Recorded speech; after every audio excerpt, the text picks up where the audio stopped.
Hey everyone, welcome to another episode of Live with NORML. I'm J.M. Padini, the Development Director for the National Organization for the Reform of Marijuana Laws. It's Friday, September 27th, 2024. You know what that means. Friends, it's time for me to answer all of your burning questions live.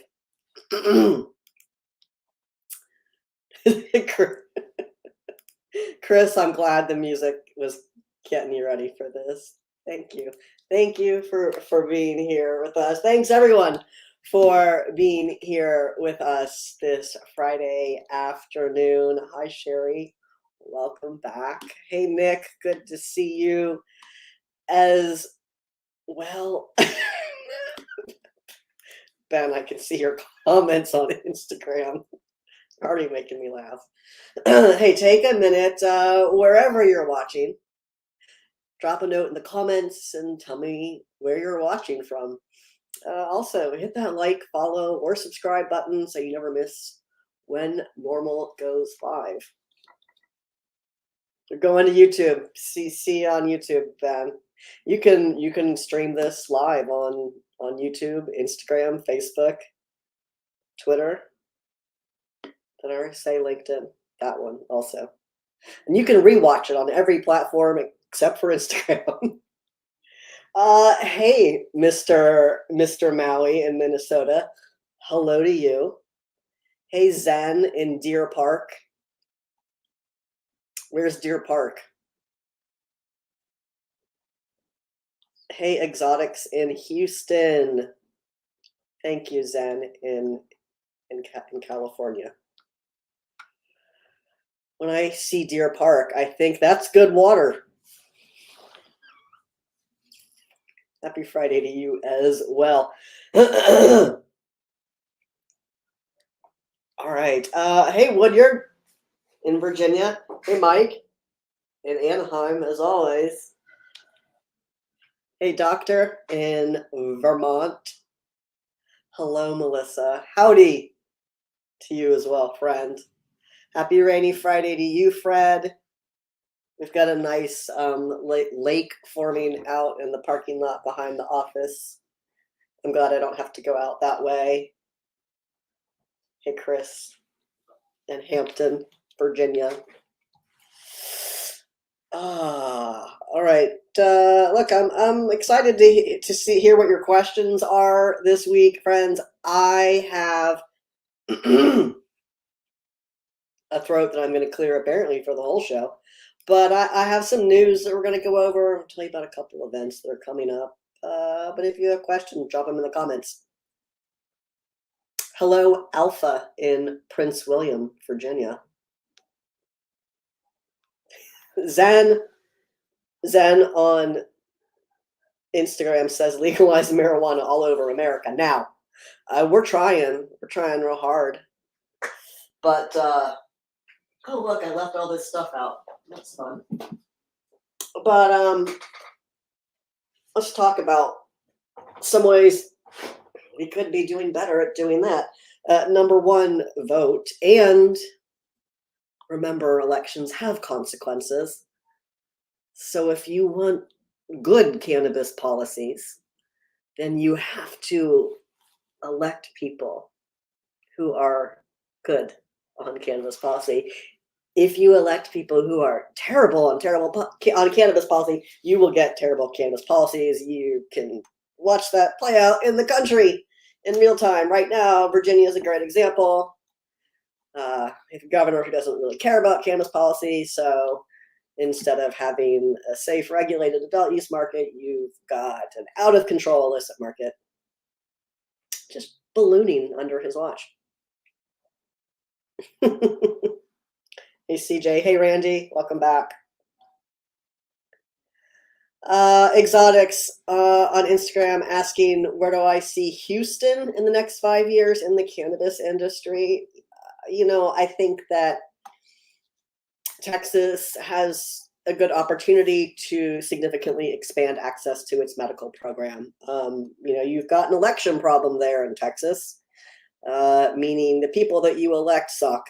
So, when questions go before the voters. There are 3 local initiatives in Texas this year, or this election cycle, for, sort of not really decrim, but sort of a depenalization measure in these 3 cities. And when these measures go before citizens in Texas, they typically succeed. So that helps you know where the voters stand, but that doesn't translate once their elected officials get their way into the state house and every 2 years, do nothing really on cannabis policy. So I would, I'd put some effort into the medical program expansion, because it's a door that's already been opened. And it's okay to take small steps, which is going to lead me up to connoisseur. I see your question. It's okay to take small steps. It's okay to take incremental steps, especially in states where you don't have a legislature that is amenable to the more substantial policy changes that you would like to see. It's okay to take little steps to get there. And this question is, how about Florida Amendment 3? Only medical dispensaries can grow and there's no personal cultivation. Right. And the reason why there's no personal cultivation is so that the amendment language would qualify. So there wouldn't be a legal challenge to it because there were too many things in the amendment. And as for the same thing, it's very narrowly tailored. What it does is legalizes personal use and allows sales to begin at existing operators. That's what happens when states expand from medical to adult use. Sales begin at existing operators. Whether or not you like those existing operators, that's another story. But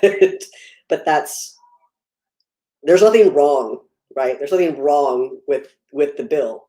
It just doesn't, or with the amendment, it just doesn't do everything that people want it to do. And that's okay to be frustrated, but it's also okay to say, hey, if we pass Amendment 3, 60,000 fewer people will be arrested for weed in Florida. That's significant. That's significant. And that's why NORML supports that measure.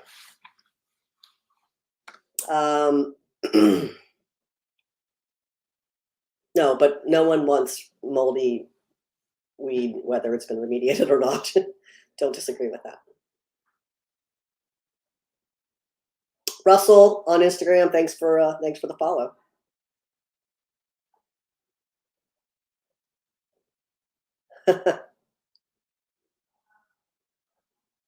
Yeah, Carl on Instagram says, agreed, small steps are still positive steps forward.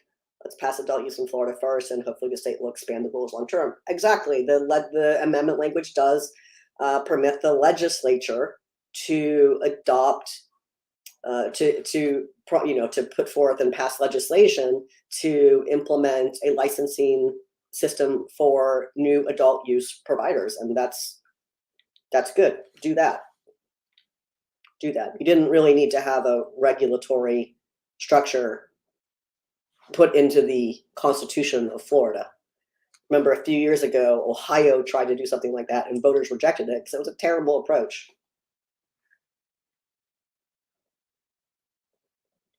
And connoisseur, if you don't like the regulations, if you don't think the regulations protect consumers enough in Florida, that's a great thing to tackle,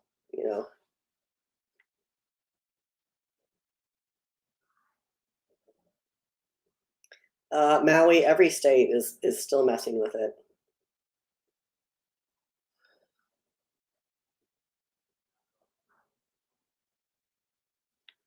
All right, I'm sorry. I'm gonna look at your other questions now. YouTube, Twitter, LinkedIn, Facebook. I'm reading your questions now.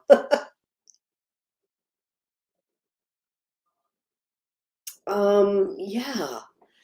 Alpha, I think that Alpha, didn't you say you were watching from Virginia? And I think that that's accurate. Alpha says, to be fair, Texas has been getting bluer lately. Yeah, particularly like Virginia in those more heavily populated areas, more metropolitan areas, more urban areas. But there's still, it's not trickling up the legislative process. Hey, Ryan, happy Friday. Hi, Skyline. Welcome back, friend. Ben, are you watching everywhere? All right, let's talk a little bit about some news. Hey, I added a new section to this. I have a new link to share with you. Yes, Nick, I saw something about employment. I saw that, but I don't. Yes, I saw that. Good job. Pittsburgh, was it the city itself that adopted employment protections? Steve-O, I don't know in what context you're asking that question. When's adult use? Where?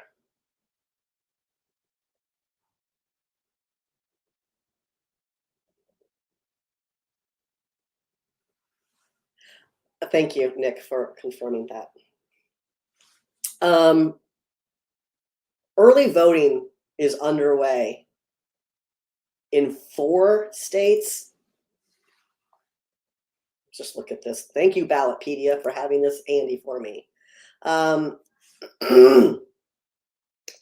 voting is underway in Minnesota, South Dakota, Virginia, Vermont, and Illinois. Illinois started yesterday. 5 states: Minnesota, South Dakota, where you have a marijuana ballot measure. Go vote. Virginia, Vermont, Illinois. You all have early voting underway right now. Please make your plan to go vote. We have a lot of resources for you at NORML to make sure you are a fully prepared cannabis voter. If you need to register to vote or you need to update your voter information, check it, make sure it's up to date. You can head over to norml.org/vote. Why don't I have that handy here? norml.org/vote. See if I can post that. And it has everything you need there to check your voter registration and to update it or to register. If you're not registered, once you are sure that you are registered and you are ready to make your plan to vote, then you're going to want to check out our voter guide, which of course is called Smoke the Vote. Now, here's where it gets fun. Now you're going to go to vote.norml.org. Vote.norml.org is Smoke the Vote, NORML's voter guide to legalizing marijuana in your state, or if it's already legal, making it better. And then, of course, if you want to keep track of all of the marijuana ballot measures that are happening around the country, you can check out NORML's Election Central at norml.org/election. But on Smoke the Vote, on the voter guide, you're going to see, you can put in your address, you can see who's on your ballot, and you can see if they have any positions or voting history on cannabis. Some people have never made an on-the-record statement about marijuana policy in 2024. Like, where are you? But so if it's someone like that, if they've never said anything, if they don't think cannabis is important, it's not on their website, or they've never talked about it to the media, we might not have any information. It also means they didn't answer our survey. So if you know that person or you know that campaign, reach out to them and say, hey, tell NORML what you think so you can get a grade on Smoke the Vote. I don't think anybody, I see your comment, Legend. I don't think anybody is handing cannabis over to the feds or to big pharma. If you're talking about rescheduling, Yeah, look, we don't disagree. This person says deschedule, not reschedule. Good news, we can do both. These are entirely separate from each other. The process that's underway, the rescheduling process that's underway, that is a process that is prescribed by law. And that can happen. It can happen. Marijuana can be rescheduled. It's not going to have any impact on the existing cannabis industry other than the potential for those businesses to be able to take standard tax deductions, business tax deductions. I say potential because we're not entirely certain that's how it's going to play out, but hopefully they'll be able to take those tax deductions, meaning hopefully lower prices for consumers. From a consumer standpoint, it doesn't do anything for you. It doesn't do anything. It's everything that's happening right now in the US with regulated cannabis under Schedule 1 is illegal under Schedule 1. Everything, all these state medical programs, state adult use programs, it's all illegal under Schedule 1. What happens when it gets moved to Schedule 3? It's still all illegal under Schedule 3. So we're already living in this world. It doesn't really change when it gets moved to Schedule 3. However, descheduling, removing marijuana from the Federal Controlled Substances Act altogether, which we have been on the record for decades saying this is what needs to happen, that has to happen by Congress. So the president can't issue an executive order. It cannot happen through the same process that rescheduling is happening. It can happen through Congress, though, and multiple times the House has passed a measure that would remove marijuana from the Federal Controlled Substances Act altogether and allow states to set their own policies without threat of federal interference. But both chambers need to pass this. The Senate would need to pass it as well, and it would need to be put on the desk of a president who would sign such a measure. So we can do both.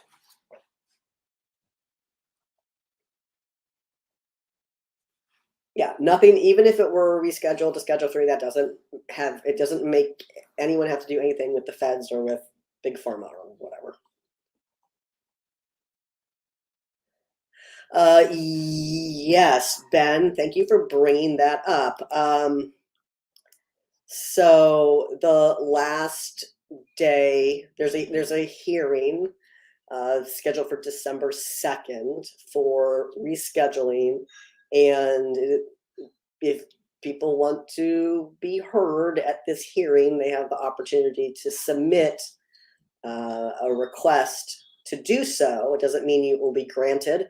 It is limited to parties who have been aggrieved or think they would be aggrieved by this rescheduling. The deadline is the deadline Monday, September 30th. Where have I seen the best? I don't know if you're actually asking me, Chris.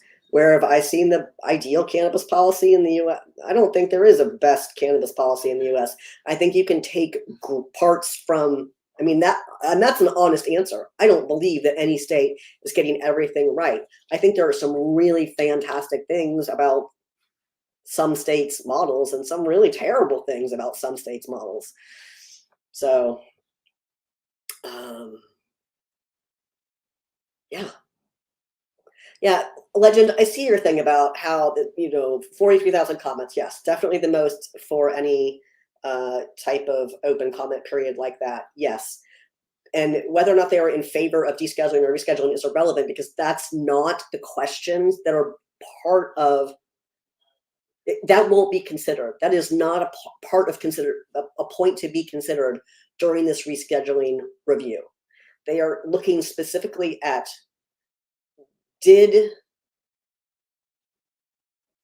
was there enough evidence provided to indicate that marijuana has medical utility? That's it.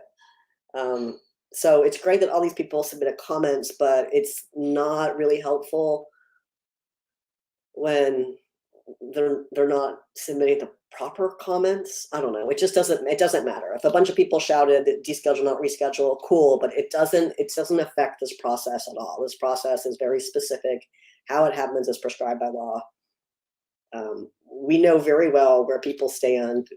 we believe the same thing, but again, this process is about rescheduling. That is what the comments were about, and it's very narrow.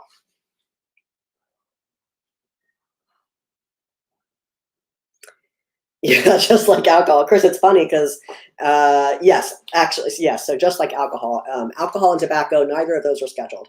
They are not on the federal CSA. States set their own policies, free from threat of federal interference. They have to, of course, comport with the overlying requirements of the U.S. federal government, but otherwise, states set their own policies for alcohol and tobacco.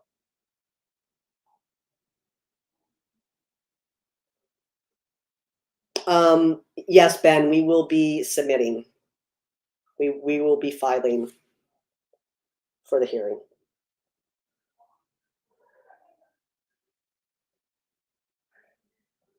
Um,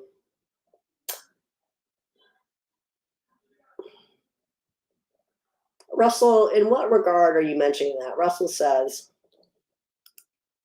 I believe we need to go with an angle of compassion, medical cannabis rights, and human rights, push to make cannabis a First Amendment right. Do you mean at the federal level? Do you mean at the state level?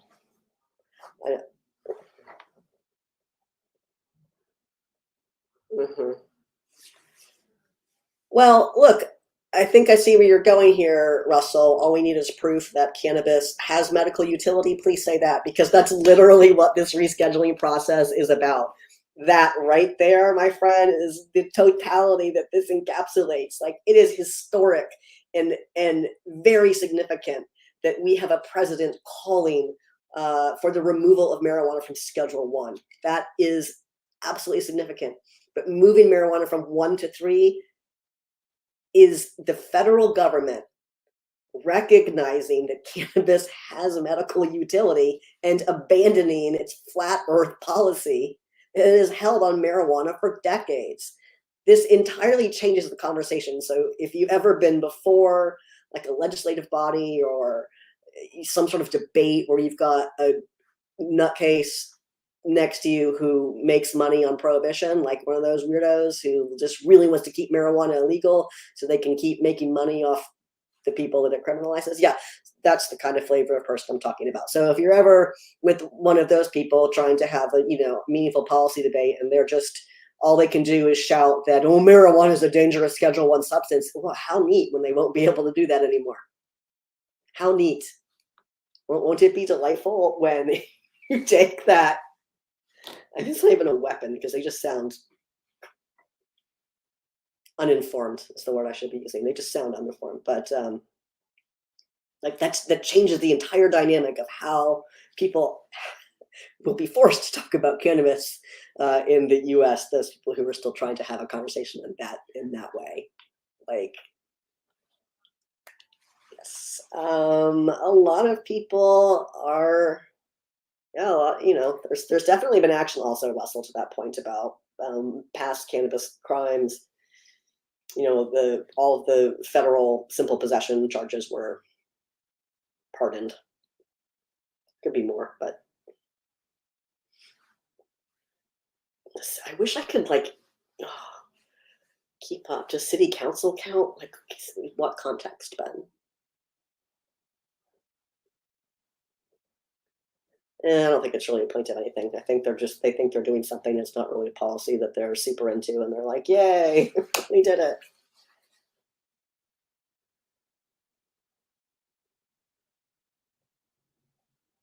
Oh, if I don't know what to say, I can't tell if you are talking to me or each other.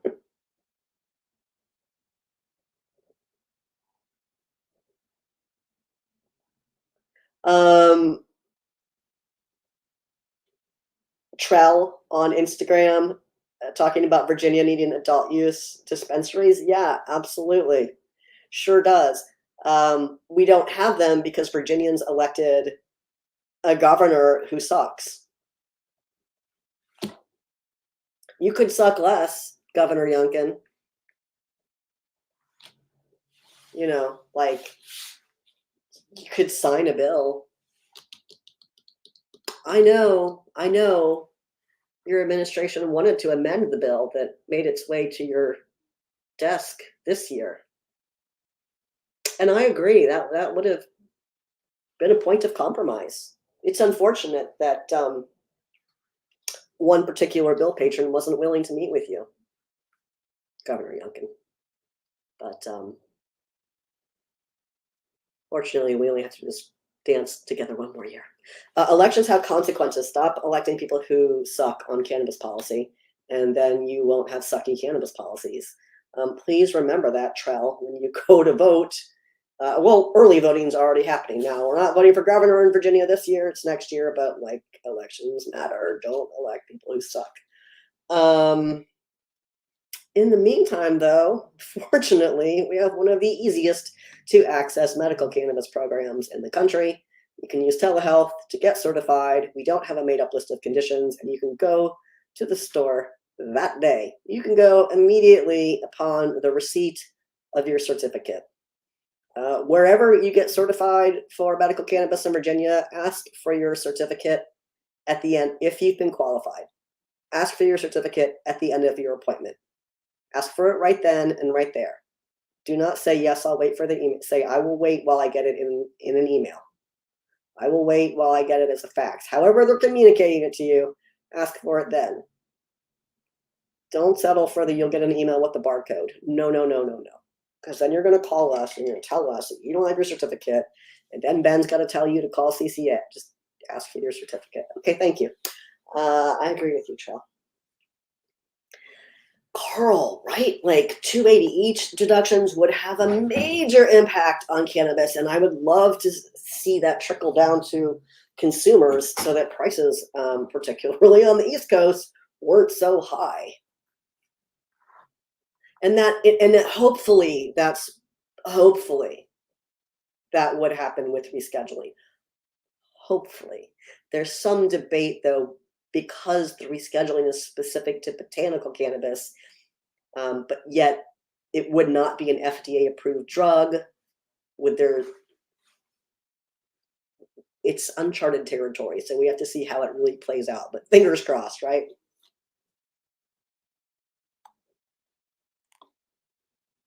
I mean, we don't need to kiss anyone's ass, connoisseur, but we do have to stop electing clowns. Like, if we don't elect people to Congress who will pass the MORE Act or something like it in both chambers, and if we don't elect a president who will sign that bill into law, that's our fault. Like, that's how ending prohibition happens, is by Congress. We have the ability to make that happen. We have to be serious about it. Like, we can't elect people who are awful.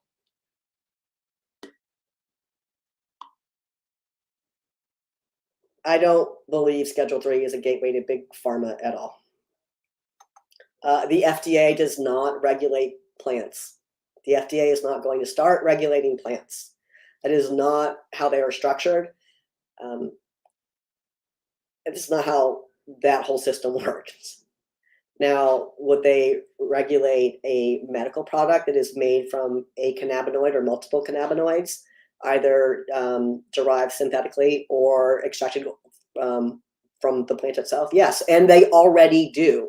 Those things already exist. You can get Marinol is the brand name, Sidros is another brand name, Dronabinol is the generic. It is 100% pure synthetic THC in a capsule or a liquid.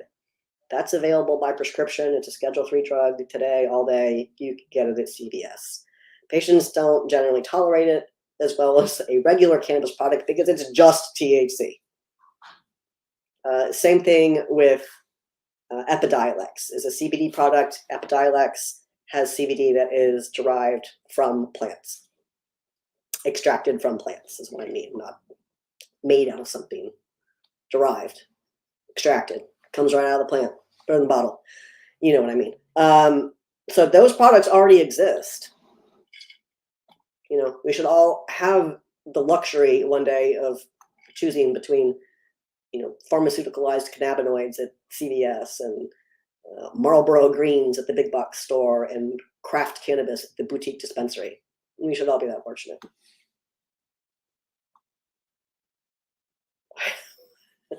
Alabaster, why are they banning hemp THC in California?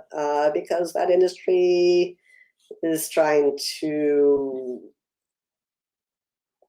use loopholes that they perceive, and there's a robust cannabis industry in California.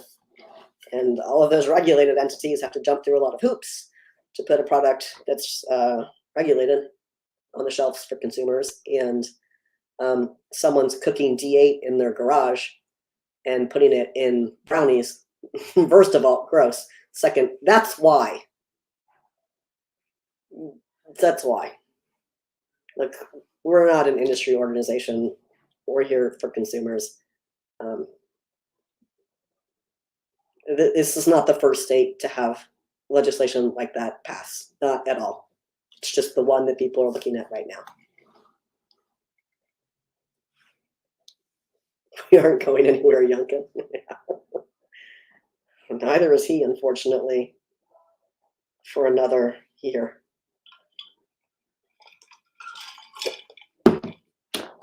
That is crazy, Ben.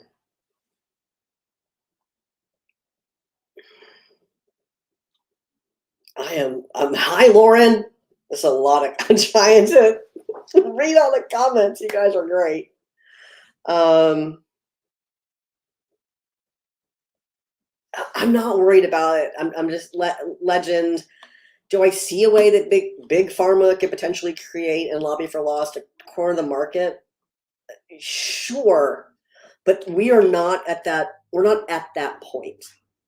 And it's not pharma that people should be wigging. If you want to talk about like big industry sectors, it's not the pharmaceutical industry that's going to jump on this bandwagon. They already have the ability to pharmaceuticalize cannabinoids, and they do. And great, they should. Like if they're going to make better combination drugs out of other cannabinoids, cool. I can't wait to see what that looks like. But there are much larger consumer goods industries out there that when we talk about big something, that's big. That's big. So like you could, like Constellation got in. We'll just use that as the example. Constellation is a huge corporation, and they kind of dipped their foot in the cannabis pool. I think that entities like that are just waiting for the work to be done. And when marijuana is descheduled, then these larger corporations are going to look at how they might put that into fit that into their structure. Like we all think marijuana is special, but in the big picture, marijuana is not special. And once it is able to be done, it will be commodified just like everything else in the US. Like we're not solving capitalism with weed policy.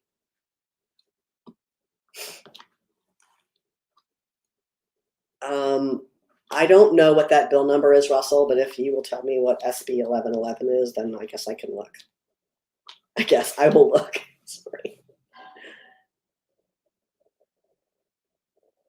They already sell in other countries. Exactly, Melissa.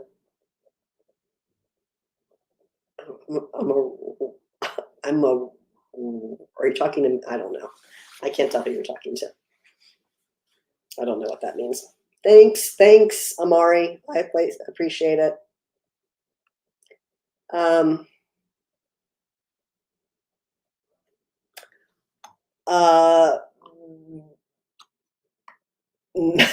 Master Blaster B on Instagram says, do I think rescheduling would end recreational since Schedule 3 is a perception? No, I don't think it, nope, it doesn't do anything.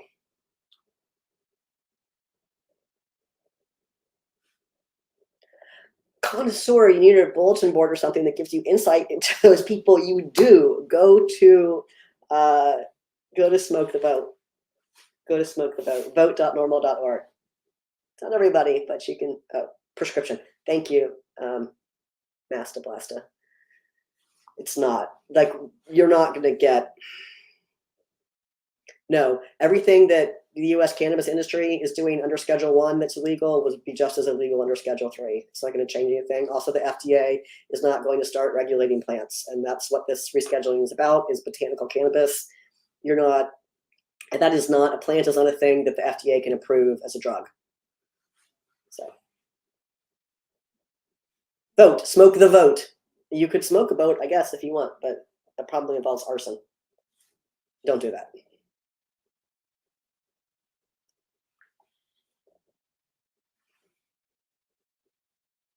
No, I don't think I'm also not worried about people actually lobbying against personal cultivation.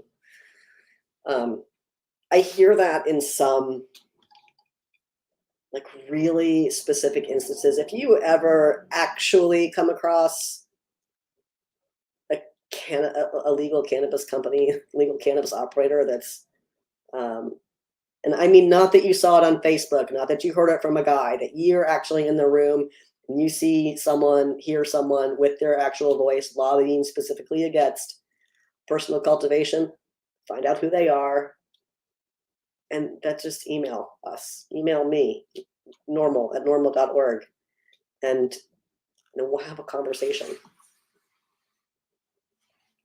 Could ag potentially regulate cannabis? Do you mean at the U.S. Department of Agriculture? Yup, they could. They could.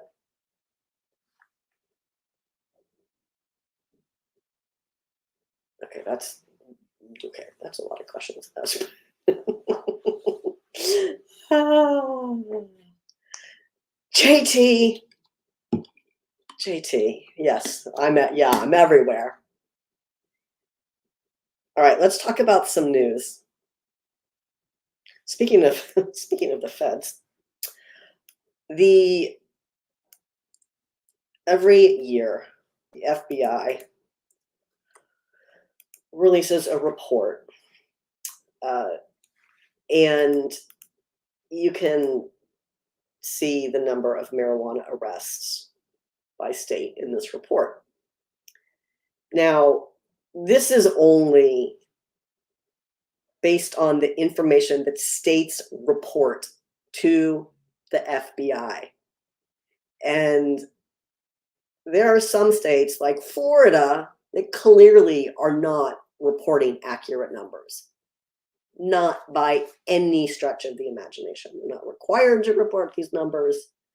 And so this is, again, based on states that are participating in this and providing their information. But we have the 2023 data now, and what we can see is that 217,150 arrests for marijuana violations were made in 2023. This is a little bit of a decline from 2022, which was about 10,000 more arrests. But it's really worth noting, and here's something that just historically does not change, is the what people are actually being arrested for. 217,000 arrests. And marijuana is legal for adult use in almost half of the states. So what are they actually arresting people for? Like sales? No. 84% of those arrests were for possession only.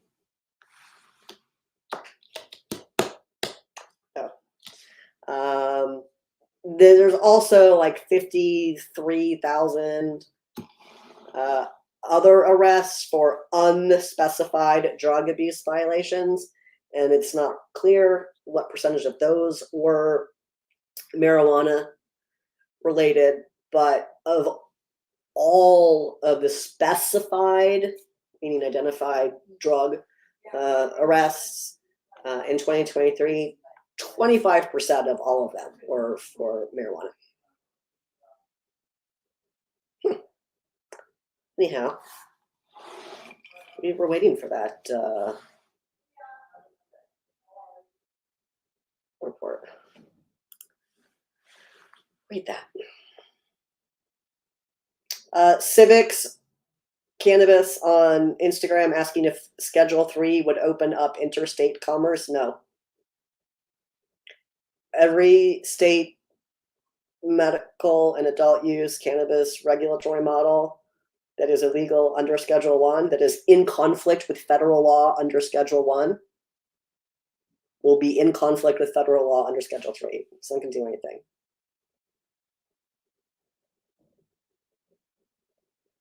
Can I type the site? Do you mean the voting site? I will, yeah. I'm going to do that and hopefully not break the stream.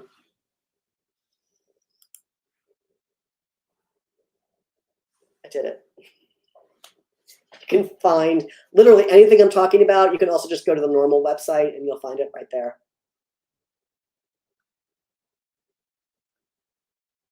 Yeah. That is a lot of Americans, Chris. It's nearly 250,000. Nearly. All right, let's get into oh, I like this one. In Illinois. Anybody watching from Illinois? Well, good news. Good news about Illinois. Justices on the Illinois Supreme Court have ruled that a police officer may not conduct a warrantless search of a car, of a motor vehicle, based solely upon the odor of burnt marijuana. I don't know why burnt was needed to be specified, but good job, Illinois Supreme Court. Also, I need to go open up the Take Action Center, which you can find at normal.org/act, so I can look at California and see if I have. Thank you, Russell, for the clarification. I'm going to look and see if that bill's in our Take Action Center. I don't see it, so my apologies. I don't have that bill for California, but let's see if I can find anything for. Yeah. Is that it? That's public officers. Okay. I'm sorry, Russell. I don't know, but I bet California. Maybe check California NORML's website. It may be on there.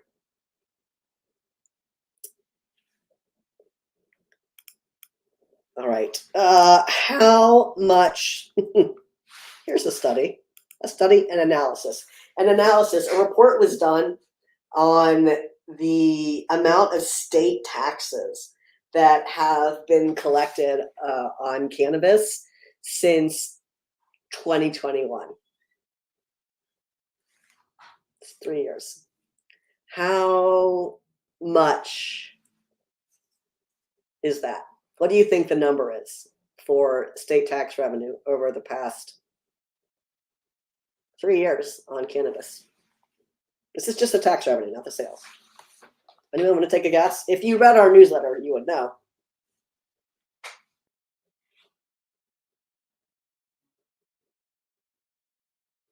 Yes, Melissa, all states. Oh, JT. You will overshot a little bit there. But JT says 21 billion. Not quite that much.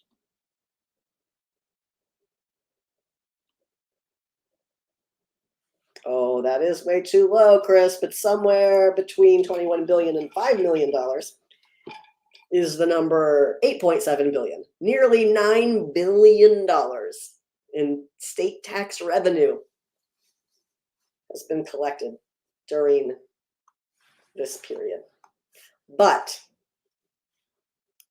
it's actually likely higher than 8.7 billion just because of the way the reporting was done. The analysis includes tax revenue estimates through the second quarter of this year, but the report authors acknowledge that not all states provided up-to-date data, so they think that it's likely higher than 8.7 billion.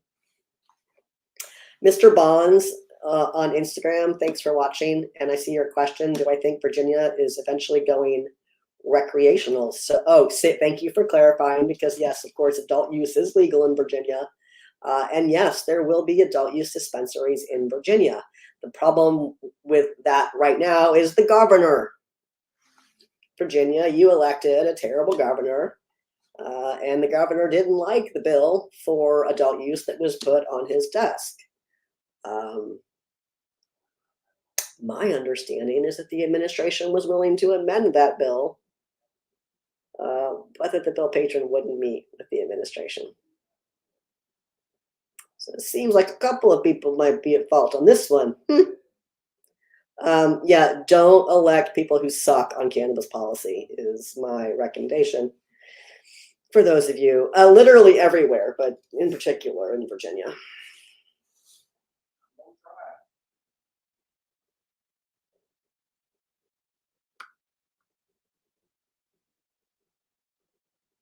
How do I feel about the rally? Do you mean the one in,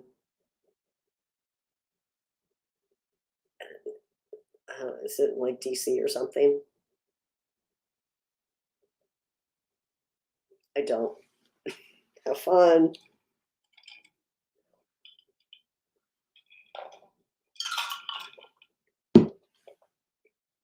But did it freeze? Is it freezing? But Mr. Bonds, to your question, like, that is a thing that is achievable, not in the 2025 General Assembly. You're going to see the same terrible bill as last year rise to the top of the pile and presumably get put on the governor's desk again. And he's definitely not going to sign it when he's on his way out the door. So, we're looking at 2026 as the first real opportunity to pass an adult use sales measure in this state of Virginia. Oh, at the scheduling hearing? No, I don't. I mean, that's not our cup of tea, but have fun.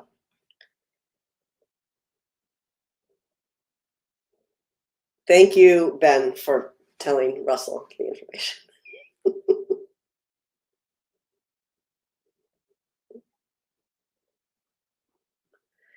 Whew, yeah, indeed. Marty, I like your question on Instagram. He's not that old. He's not that old. He's just very conservative. How can you pressure the governor? You can write the governor. We'll have an action alert. We'll have an action alert. But it's also like, we'll have an action alert when we get a little closer to session. That's what you can do. Call, write, be kind, don't be weird. Those are my pro tips.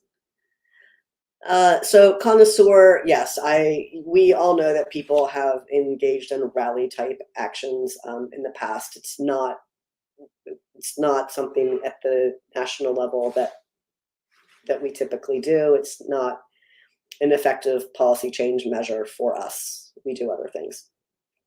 We engage in direct lobbying. It's, I love that if citizens want to get together and do stuff to be heard, great. That's, yes. But other than garner media attention, it doesn't typically result in meaningful policy action. So it's not something that we, with very little resources, are generally going to put our time into.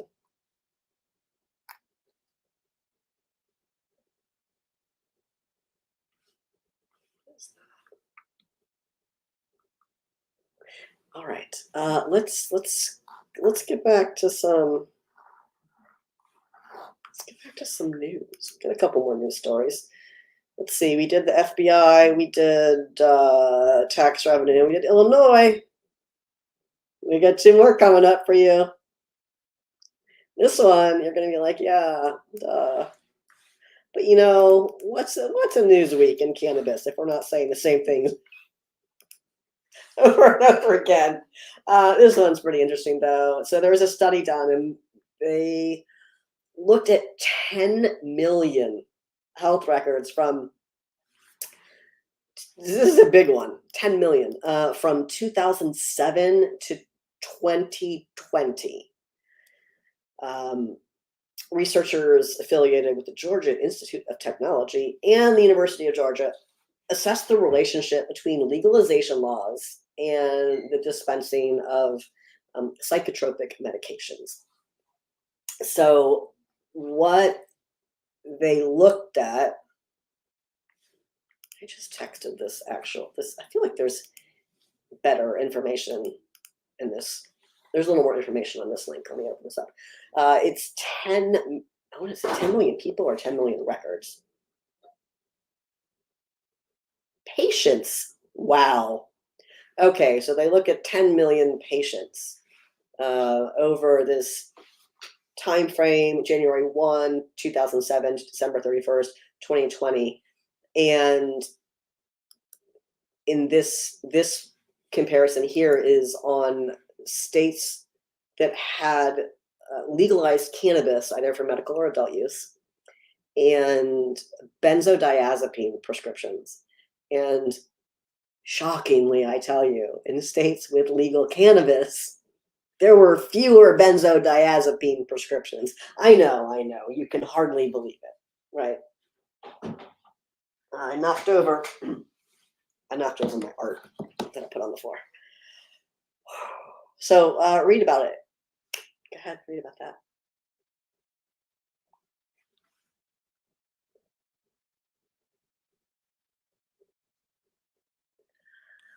I know, right, Chris? Like, you'd think, like,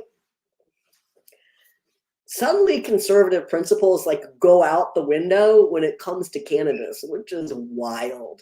I think it just really speaks to how out of touch some lawmakers are with public opinion and with the evidence and best practices around policy that they are just personally disinterested in, or maybe their primary funders really like the money from criminalization. Anyhow, right? Why can't you be conservative and support legalization? It's like, listen, if you say public health and public safety and protecting the children are your priorities, and it's almost like you would think that it's better, hear me out, to take marijuana off the street corner and instead put it behind an age verified counter, and to require that it be strictly regulated for consumer safety. Except when this case where you're like, nah, I love the illicit market. Let's just let that get out of control instead. That's definitely better for public health. Anyhow, thank you for that detour. One last story, one last news for you. This is a driving study. Now, I'm going to preface this by saying something like really important. I'm going to tell you what this study says because scientifically it is interesting. But before I do that, I'm going to tell you to not ever drive high. It is both stupid and incredibly irresponsible. So don't. I'm going to tell you this about this news story, and it doesn't mean go do stupid things. Okay? So here's what happens in a controlled environment. And we've talked about this before. So there was a driving study done. I know, what a surprise this is going to be. But it turns out that speed control, that's speed control by the driver, driving the car, or in this instance, a driving simulator. They have alcohol and cannabis have differing effects. They have the exact opposite effect. Subjects who operate a vehicle under the influence of cannabis tend to drive more slowly, while those driving under the influence of alcohol tend to increase their speed. Alcohol reduces inhibitions, increases your risk-taking behavior. You don't always make good choices when you drink alcohol. Not that there's anything wrong with drinking alcohol, I'm just saying this is what happens. Then, when people consume cannabis, you've all heard about the trope of paranoia, right? Right? You smoke too much, you get high, you get paranoid. It's increasing your awareness. You see, it is decreasing your risk-taking behavior. So it's not really too hard to understand how we arrive at these contrasting effects on speed control. But still, make good choices, friends. Please don't drive high. It's illegal, stupid, dangerous, irresponsible. Ben.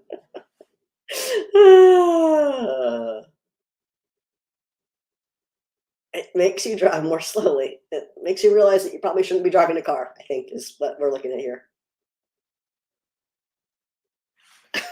Logic. All right, that was the news. Yay, we did it. I want to tell you about some events coming up.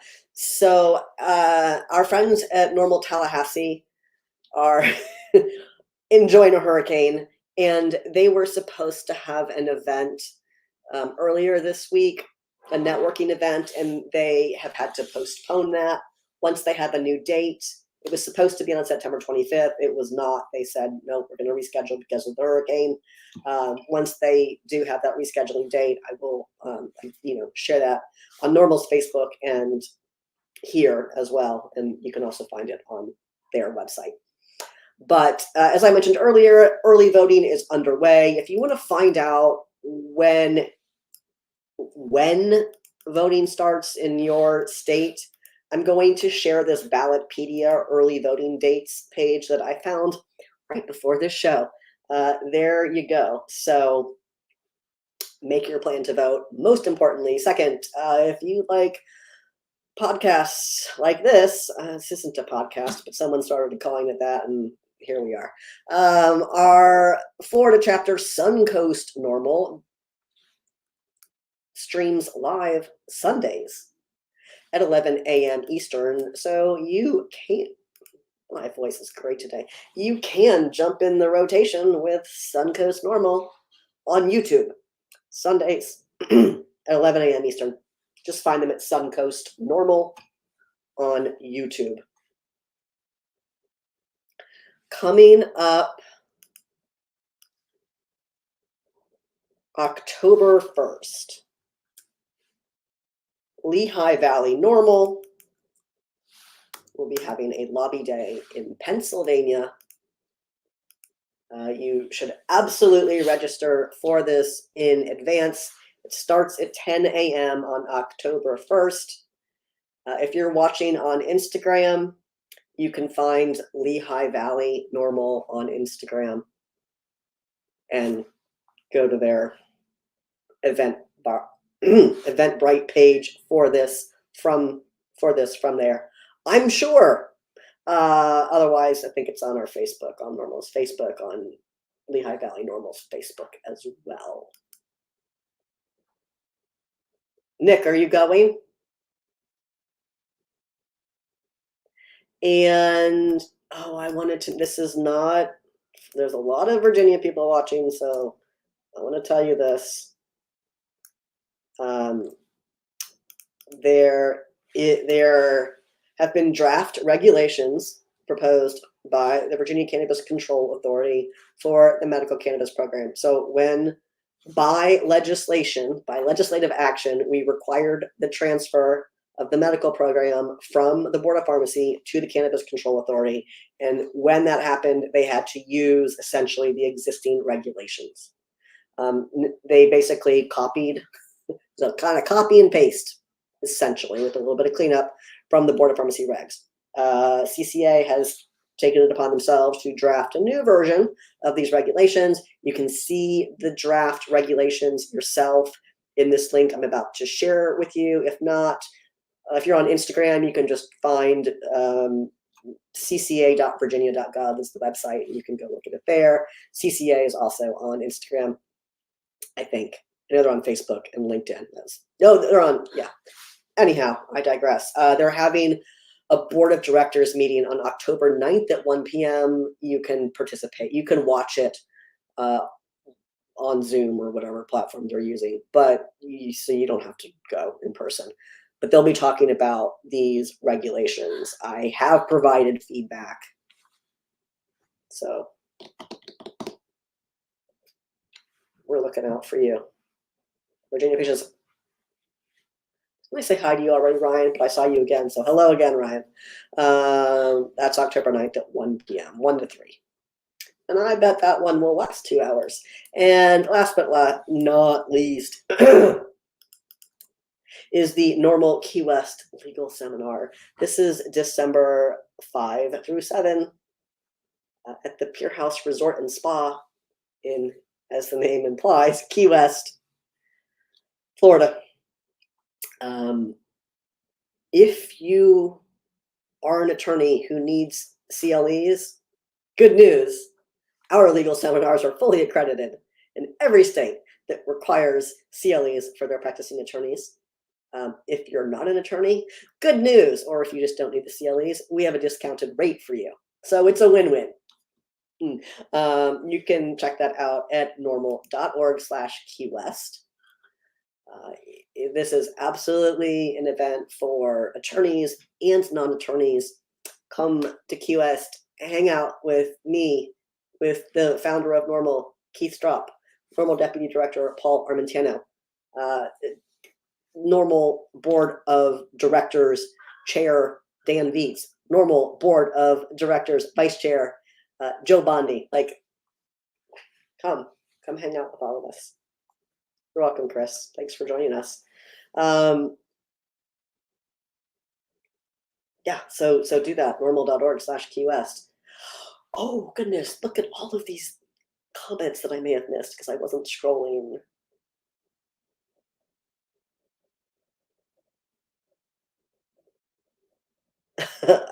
Connoisseur, I didn't know you were also a Nick. I meant Nick over on YouTube, who is in Pennsylvania. But Connoisseur, you can go to Pennsylvania also if you want. And I'll try to remember that you're also Nick. Okay, I caught up with all the questions. All right, so last call for any burning questions that you might have. And hey, if you're watching this after the fact and you missed us live, try to join us for the live version next time. But you can email us your questions.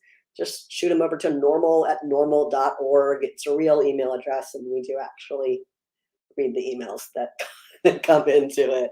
So if you have a question specifically for me, just at the top say, hey, JM, and then I'll know. If it's just a generic question, you can just send it. Rasta on Instagram asked if PA is going to legalize in this next session. You have every opportunity to do so, Pennsylvania. I strongly encourage you to participate in Lobby Day with Lehigh Valley NORML. That is October 1st at the Capitol from 10 a.m. to 5 p.m. You should register in advance. Check that out wherever you find Lehigh Valley NORML. But yeah, I think Pennsylvania is right on the edge and is in a good position to do so. Just don't let off the gas. Don't be weird. And also, do not let the perfect be the enemy of the good. That is one of the most tiresome parts of this work, is like I get it when things aren't exactly what you want. That is disappointing. I understand. And it's okay. If we pass a bill that's not perfect, but 60,000 fewer people are arrested, then it's really great. Master, I'm sorry, I don't know that question. Master says on Instagram, if you have a federal felony for weed, could you work in the legal industry in California? That's a great question for California NORML or for like any business association for cannabis. Also, someone in the comments may know. You can tell me in the comments, or this person is asking in the Instagram feed for NORML. Rasta, you're in Lehigh Valley. See how perfect that is? Join Lehigh Valley NORML. Hi, Lucky Roots. I see you. I see you. All right. And hey, if you're in Virginia, we're going to be announcing dates for. Thank you, Lucky Roots. Love it. I just happened to see you pop up. And okay, so I have the answer for you. Master710 on Instagram asking about federal felony.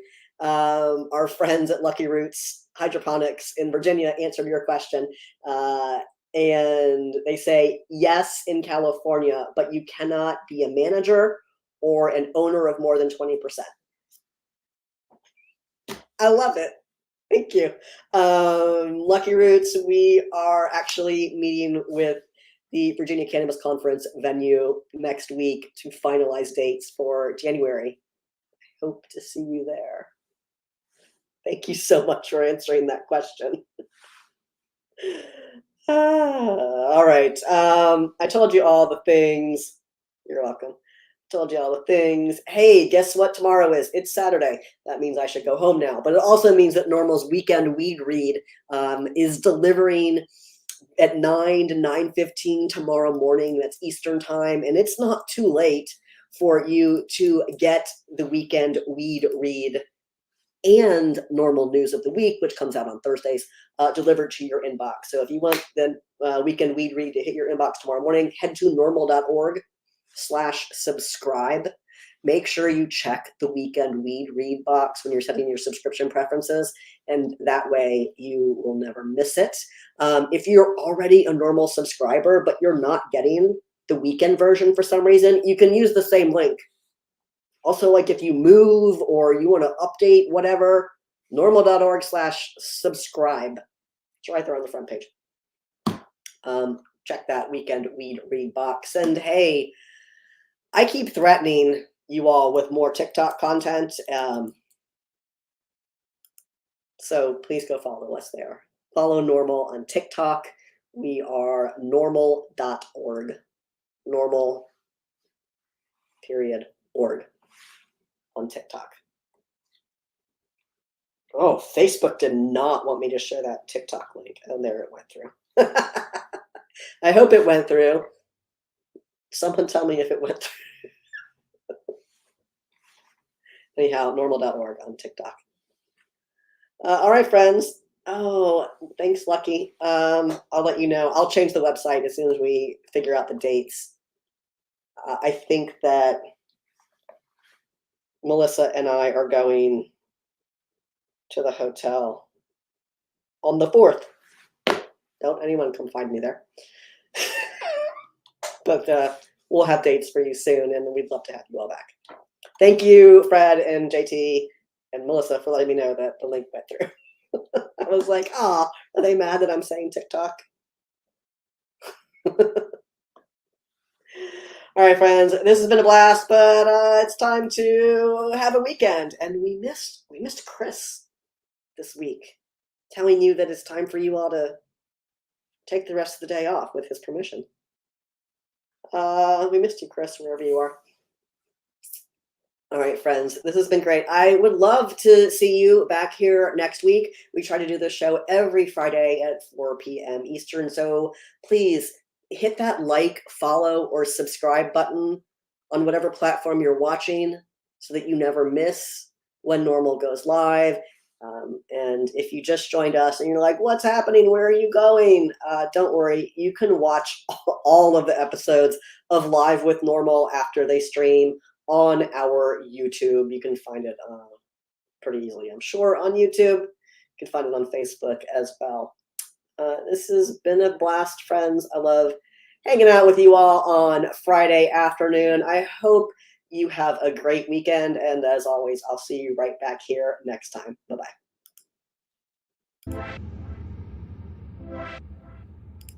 Bye-bye.